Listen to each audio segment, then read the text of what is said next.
Head fake. Boom shakalaka. I got a pack of 1990, 1991 NBA. Look at this. You're busting out some cards. Oh, I got some cards for you, Before baby. so we want you to open this. So when you open these hoops cards, we do a keeper pile and we do a crusty pile. Okay. Homeless Pimp does a thing where he will find the value on eBay for some of the good cards you find. Okay. But for the crusty cards, we will pick the king of the crusties and do a where are they now? Okay. A simple goog, and then we figure it out. But we'll open those. What cards did you bring? I brought two for you. So these are true crime related. Love it. The first one, I'm sure you've seen. It's Mark Jackson with the Menendez brothers in the background. We just opened that. So this is why. Shout out to the card. I always forget their names. They're on campus at Purdue in Indianapolis. But there's a card shop, and they gave us the box of NBA hoops. Hell yeah. Because that is the year the Menendez brothers were sitting behind, if you can see right here, sitting behind Mark Jackson, which also, by the way, I'm just going to do this because I'm feeling generous. It's a tie into a Netflix. Check out the movie Monster that they're putting out about the Menendez brothers. Oh, yeah, yeah. Javier Bardem plays their dad. It looks fucking crazy, but I'm very excited to watch it. But yeah, Mark Jackson with the Menendez brothers, who were on a spending spree. Yeah, they had their parents' money and might have gotten diddled, went to New York, balled out, and got courtside seats and were able to watch Mark Jackson play, and they ended up in a card. This is one of the most classic cards of all time. It's going right there. Now, this one, when Operation Desert Storm happened, Shout out. Topps put out cards. Oh, I have multiple unopened packs. Dude. I have like 6 Desert Storm packs. Thanks to Brian Bachner, who's a great fan. Oh, he's the man. Yeah, Brian Bachner came out and gave me WCW cards and 91 Topps Desert Storm cards. And this one has significance to me for a very specific reason. When Vanity Fair wrote an article about Saddam Hussein, about the guys from the army who were tasked with guarding him after he was captured. And in the article, one of the security guys mentions that when Hussein would wipe his ass, he wouldn't use toilet paper. He would wipe his ass with his left hand. So in the picture here, he's smelling his left hand. Oh my God. So he would just raw dog? And then just wash his hands after he finished taking a dump. He would just clean it out with his hands? But my question is, like, how do you know when you're done? Because it's still on your hand. You got to use another guy's hands. So you're just like looking at, you're like, it goes back up there. That is wild. Because if anyone's ever had a broken piece of teepee and you touch your butt, you feel like, well, I got to cut my hand off now. Damn, this is the Desert Storm 3rd Series, card 189. Dude, I love it. Smelling it. He's like, the man. Oh, that's good stuff. Dude, what if it's scratch and sniff? I never tried it. Oh, that'd be great. I can't smell, but I would have someone else smell it. Coalition for Peace, dude. Desert Storm. I love it, dude. Saddam, you fucking leader of men. Saddam Hussein. I'm not going to put him on the Nuggets thing. I'm going to find a perfect place for him to go. Might just have to. Roger Craig. Dude, look at that. Look at our fearless leader. Now, let's rip open and see who you got. Let's see who we got. All right, so we got the keeper pile and the crusty pile. Yeah, you go crusty pile if we don't know him, keeper if you know him. We go card by card. All right, so we're going. Who's up first? Alexander Volkov. Alexander Volkov. I don't remember him. This is his rookie card, though, for the Hawks. I mean, look at this guy's bottom of his face. This guy just has bottom jaw like you cannot believe. Watching that guy chew through anything's got to be fun. It's nuts seeing a Russian guy with a smile on his face because normally they just have the dead eyes, which indicate they've seen war as a child. He's like, this is okay, I smile. Okay, I smile this one time. I bring cheeks to ears. I trust you, not in trouble. Well, Mr. Volkov, even though it's a rookie card, you're going in the crusty pile. Yeah, sorry, Alex. All right, Kevin Johnson, all-time Phoenix Suns great. All-time mayor of Sacramento for a small amount. I waited on him at Dos Caminos. How was he? Nice. Yeah. He was very nice. I walked up to him and I let him know. I said, my grandmother lives in Lake County. Love what you're doing in Sacramento. And he went, thank you very much. And then I think there was a huge, we might have to look it up, but I think there was like a huge, he got in trouble. I think he was like, fucking people. Yeah, I vaguely remember I think this. we need to look this up. But KJ, dude, Kevin Johnson balled when he was with the Nuggets. Yeah, he knew how to run a team, man.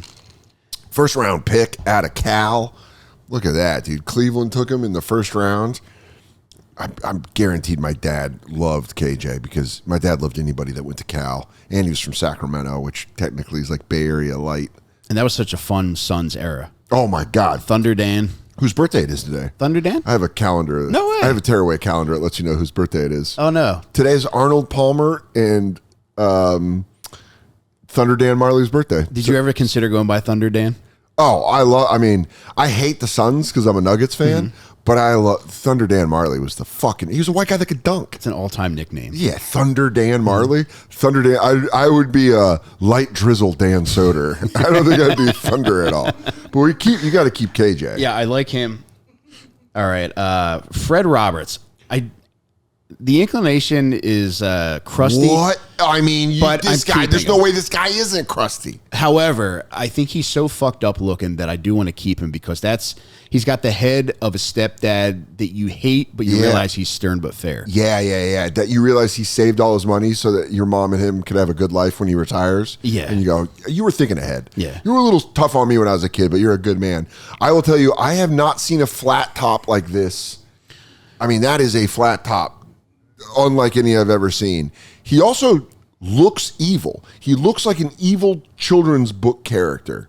Frederick Clark Roberts, second round pick out of BYU from Provo. So the guy's Mormon.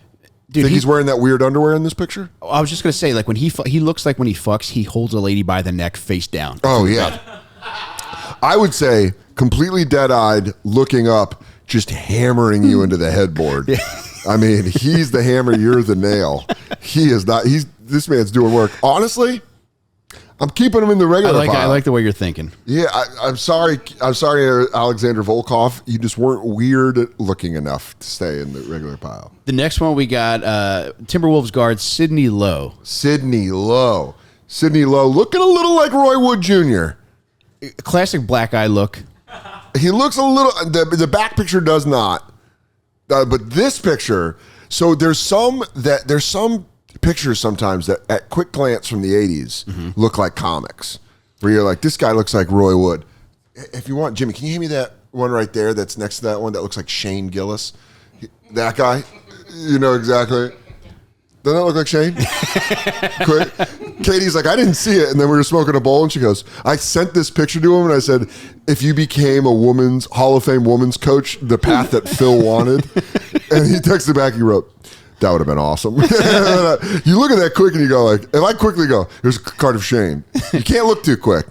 But it's there. I think people often think of Shane. Anytime you see somebody with a fucked up head, whether it's a man, woman, child, it's like, that's Shane. That's Shane. But I'm not going to lie. I'm starting my own pile of people that look like comics at quick glimpse. So I got Roy Wood Jr. and Shane Gillis already. I'm going to get the set. That was nobody. He was just in our pile. But I'm keeping these over here. Sidney Lowe, you stay because you look like Roy Wood Jr. All right, Dan, we got an all-timer now. We got Akeem Olajuwon. Hakeem the Dream, dude. You can't fuck with Hakeem the Dream. One of the greatest centers of all time. Still teaching people. People still go down and work with him. I like him because he's just like he's a dude that was famous and then stopped playing and was like, oh, I just love basketball, so I'm going to coach it. I like that. When people stop trying to be famous and they're like, I'm just going to help out younger players. Mutombo is like that, too. Like, he started a bunch of hospitals. I forget which country he's from. I should know this because he was a Nugget for forever. But Mutombo started hospitals in, I don't think it was Senegal. Fuck. We'll look that up. But Akeem rules. Shout out Akeem Abdul Olajuwon, the Dream. I don't know anything about him sexually, but I do know Mutombo was notorious for blowing backs out on Georgetown's campus. Oh, really? Yeah. Mutombo showed up and just... I bet in Denver some women went home wobbly. He's from the Congo. Oh, yeah. So, yeah, Dikembe Mutombo is from the Congo. All right, we got a real pervert coming up next, Dan. Yes. We have Charlotte Hornets center Dave Hoppin. Dave Hoppin. What a crusty... This guy might be the king of the crusty we don't even need to see anymore. Look at Dave Hoppin from Nebraska, from Omaha. Went to Nebraska. Looks like he went to Nebraska. Yeah, you guys might have beaten the Buffs recently, but you're still from Nebraska. And an incredible middle name, too, David Dirk Hoppin. I didn't even know that. Dirk. I just see this name, and it's so big it blows out the lights. Dirk Hoppen. Now, this next guy, he's a Philly legend who currently does Sixers postgame coverage. It's Jimmy Lynam. Okay. All right. And this was when he was the coach of the Sixers. Classic Philly accent. From Philly. Looks like a leprechaun that hit the lottery. Went to St. Joe's, but he's from Philly, born in Philadelphia in 1941. Coached the Clippers, then the Sixers, and now he does color work for it. So, I mean, this is a keeper pile for you. No doubt. Keeper. And, yeah, man, I don't feel like we got a lot of trash here, Oh, man. you just wait. Dude, the next one is an all-time Sixers great, so I love him already. And although this is his Knicks card, it's Mo Cheeks. Dude, Maurice Cheeks. When they give Mo Cheeks his full name, Maurice Edward Cheeks. But you're right, played in Philly. I'm sorry, what it? Maurice Edward Cheeks. Okay. What'd you think it was? I thought you said Maurice N-word Cheeks. Oh, I'm sorry. Maurice N-word. And you go, who names their middle kid? He played in. I didn't realize he played in Philly from 78 to 88. He was on the Sixers championship team, man. He dunked at the end of the game, at the end of the Sixers clinching game in '83. Yeah, he dunked, which was insane. I mean, that is nuts. And it was also one of his. I mean, dude, his field goal percentage was very good. He was Mo Cheeks and coach. Yeah. Later, coach. Did he coach you guys when you went to the finals in 2000? Was he no, that was Larry Brown. Who I got right here.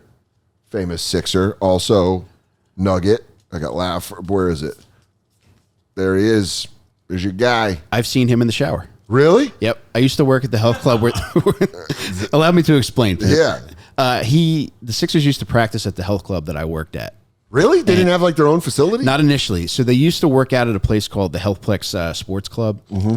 And that was before they went to, I think they went to the College of Osteopathic Medicine in Philly. Okay. But before then, it was just an upscale health club that they worked out. But that was like, remember when athletes like weren't so separated from people? When you're like even like the way they were paid, they'd be like, oh, they're giving that guy $1 million.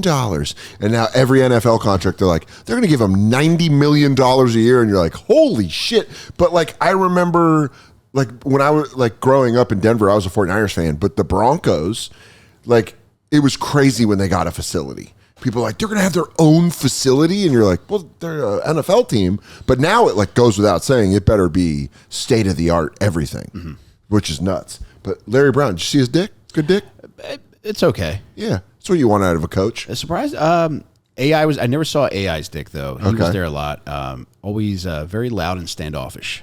AI. Yeah. Who would have thought? Who would have thought? I thought it would. No, AI rules. But yeah, it sucks when the star is a dickhead. Yeah, and there was a guy that did a killer impression of him, not around AI, not to his face, but when he wasn't around, Rajah Bell. Yeah, I remember Rajah Bell. He used to do an Allen Iverson impression whenever Iverson was out of earshot. Really? Yeah. And it was good? Top tier, man. That's so fun. I hope Allen Iverson learns about that now from this clip. And he's like, hey, Rajah, what the fuck, man? Yeah, he's probably still at TGI Fridays. Just not tipping. I love it, dude. All right, this next one, all-time white guy, Greg Kite, King Center. Look at this guy. Greg Kite, I mean, with Vlade Divac in the shot, another top of the tier crusty pile. I don't even know if you can put Vlade in the crusty pile. I used to smoke a pack of Marlboro Lights a day playing in the NBA. Went to BYU from Houston, Texas, got drafted by the Celtics. Greg Kite, you are so crusty. God, with young Vlade in the back. Great middle name, too. Gregory Fuller Kite. Full kite. That's fun. Oh, that is sweet for an innocent white guy from BYU. Hey, that's fun. I have a full kite, full heart, can't lose. Are you familiar with BYU sex tactics? Oh, yeah, soaking? I talk jump about pumping? It. Oh, yeah. I talk about it on stage quite often. Oh, man. I'm obsessed with it. I'm obsessed with them converting the dead. The Mormons and I have a long relationship that I find I'm very interested by them. Have you ever done any role play where you want to soak, or you want somebody to jump hump? Oh, no, I'm good on that. Like Big J just jumping on the Just get it, dude. Get it, dude. You guys are doing so good. He's holding the ceiling. Hey, thanks, buddy. I'm not moving. Hands down. All-timer, Scottie Pippen. Great. Scottie Pippen all-star card.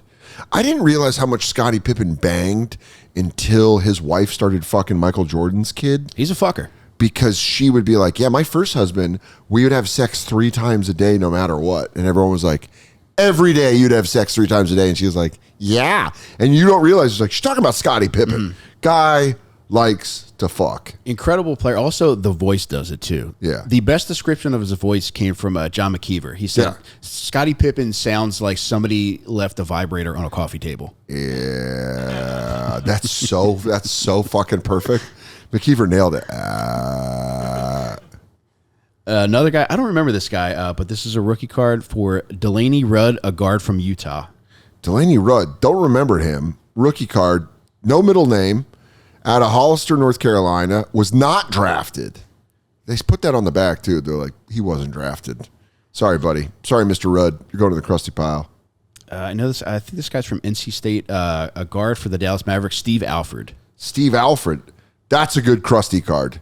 That's perfect with the haircut. It's feathered. It's feathered in a way that you're like, you were born for that. But he played at Indiana. Second round pick from Mavericks took him from Indiana. Looks very from Indiana. God, look at that. Look at that guy's fundamentals. Have you ever had a hairstyle close to that? Yeah, when I was little, I wanted the shave under with it over, but my mom wouldn't let it. So the guy feathered my hair. So it just fell like it almost looked like that, but it was a feathered haircut. So it was pretty close to this, and I hated it. Did kids bust your balls about it, or was it so fucked up? Oh, yeah. They were like, what? You got your hair cut by a lady. Well, they'd be like, that's a lady's cut. And they're like, no, it's not. And they're like, you got lady hair. Yeah, it was nuts. Did you ever have a feathered haircut like that? No, I've had some fucked. I had a haircut that was so fucked up, the kids did not make fun of it. I walked into history class, and I was in track 3, which was like the dumb kids. Sure. And I walked into history class the day after the most fucked up haircut I ever got. And like you could just tell an 80-year-old woman with stinky fingertips cut this hair. Yeah. I walked in, and the room got quiet, and this one kid, this kid Chris, he goes, damn. And that's all anybody said. Oh, that means you're really fucked if they're not making fun of you loudly. They're just like, when they feel bad for you, the haircut's so bad, they go, it'll grow out. That's not what you want your bullies to hear. Practical advice, don't worry, it'll grow out.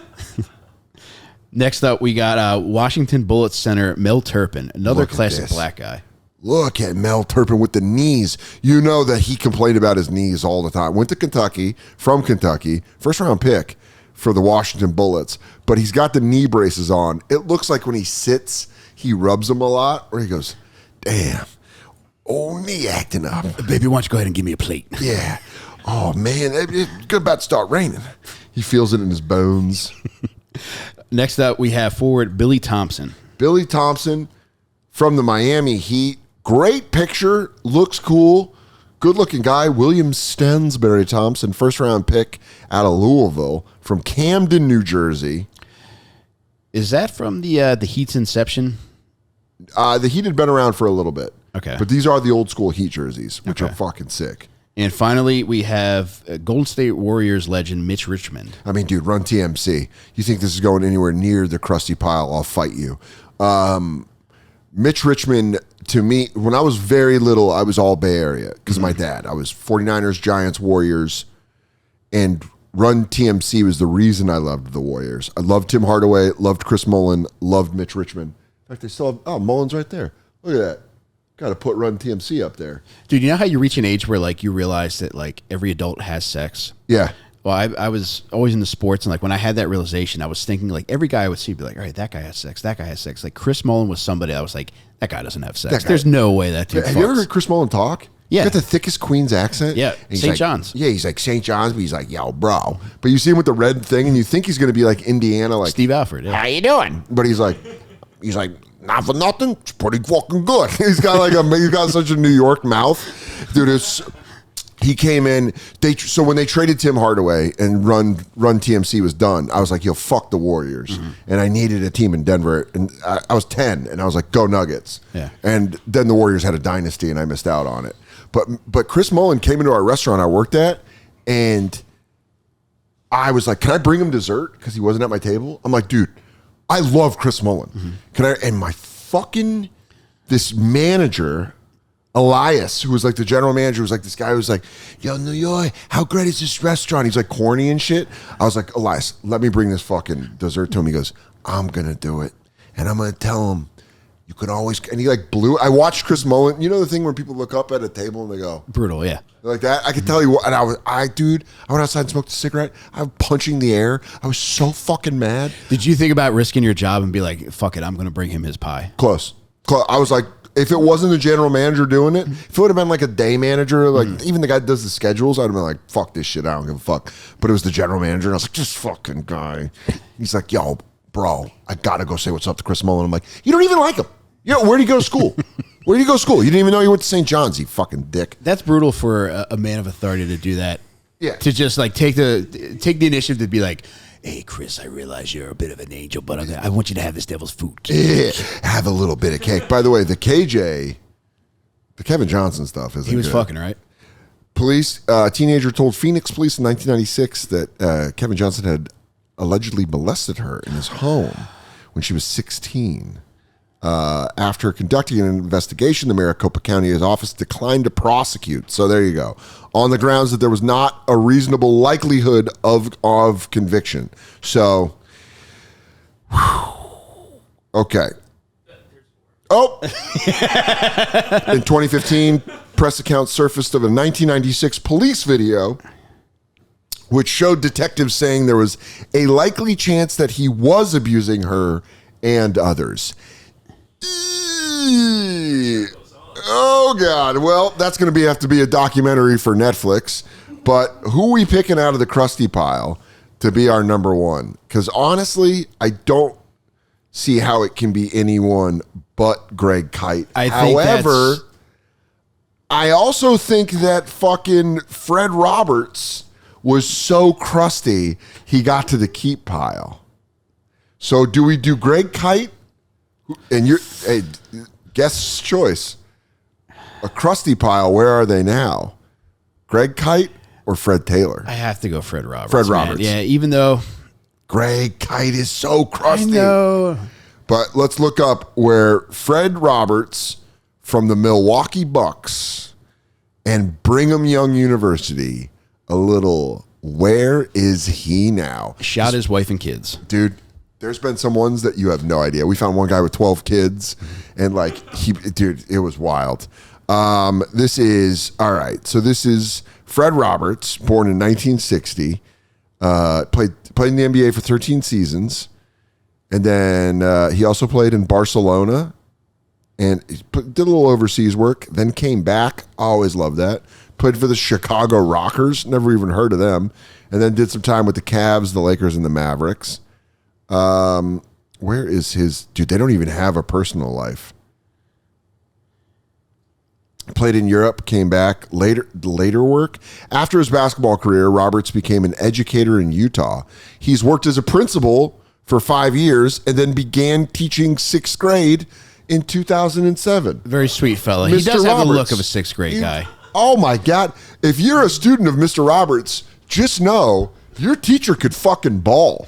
I bet he's a guy that you would have no idea that he played in the NBA. Yeah, like he probably walks out during like a pep rally and just puts it on him. And then the kids go insane and just run away. Yeah. Or they do like a faculty versus student game and he's just fucking dunking on like the mean kids in his class. Or he's like, oh yeah, suck my fucking dick.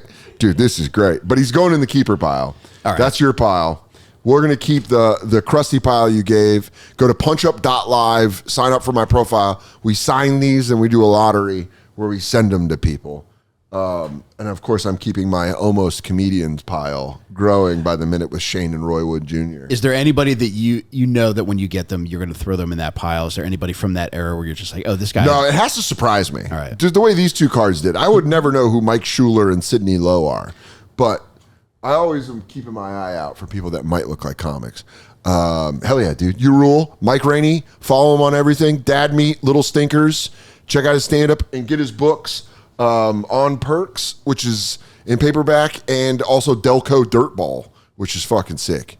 You rule, dude. Thank you, brother. I can't thank you enough. Dude, you're the funniest person to me. You're my wife and I. You're one of the few comics we agree on is top tier for us. Oh, thanks, man. Then also, you are the nicest fucking guy in the world. Yeah, so thanks. I just want you to hear Thanks, man. It was I really appreciate that. You're a good dude. You have, Likewise, if I was a crack dealer, I wouldn't be mean to you. Thank you got you. that life emanating from you. You wouldn't hate on me because of my shoes? Nah, man, you get the block hot. Those shoes are actually kind of fucking roll. I almost want to go back to like show him like my shoes. I got style, these are cool, motherfucker. right? I got style. Now I'm making the block hot because it looks fucking cool as shit. Head fake.